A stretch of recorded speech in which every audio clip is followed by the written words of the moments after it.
everyone. My name is Daniel. Today I want to share a story about Oliver Twist. The novel follows the journey of the titular character, Oliver Twist. Oliver, an orphan since birth, spent much of his childhood at a child farm, with too many children and too little food. The farm is located roughly 70 miles outside London. One night, after being served his portion of gruel, Oliver asks for a second helping. This is unacceptable, and Oliver is sent to work as an apprentice of an undertaker.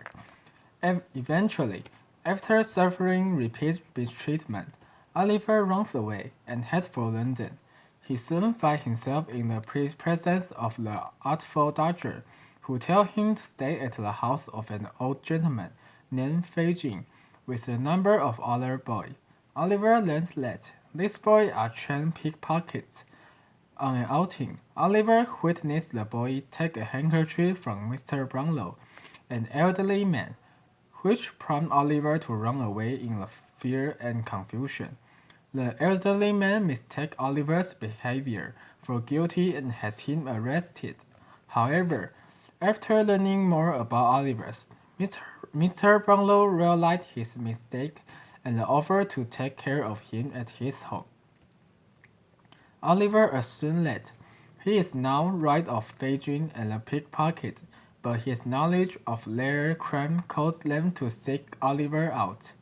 Nancy, a prostitute and the mistress of one of Fei Jing's men, Bill Syke, is sent to take Oliver from Mr. Brownlow back to Fei Jing. She does so successfully, and Oliver is sent on a burglary mission with another member of the group to the countryside around London.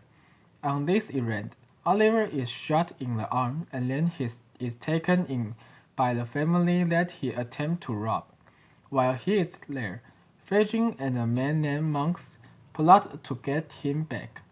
Rosemary, while on a trip to London with her family, meet with Mr. Brownlow to talk with Nancy, who has slipped away from Syke to explain the plan made by Monks and Fei Jing to get Oliver back.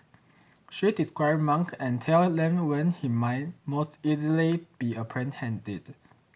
Unfortunately for Nancy, news of her betrayal reached Syke, and he beat her to death. Syke accidentally hanged himself soon after. The melee reunited Oliver with Mr. Brownlow, who forced Monk to explain himself. The reader and Oliver are then informed that Monk is Oliver's half-brother and that Oliver is entitled to a large fortune. He received his share of the money. Fei Jing is home, and the melee, Oliver, and Mr. Brownlow move to the countryside, where they spend the rest of their days together. Thank you for listening.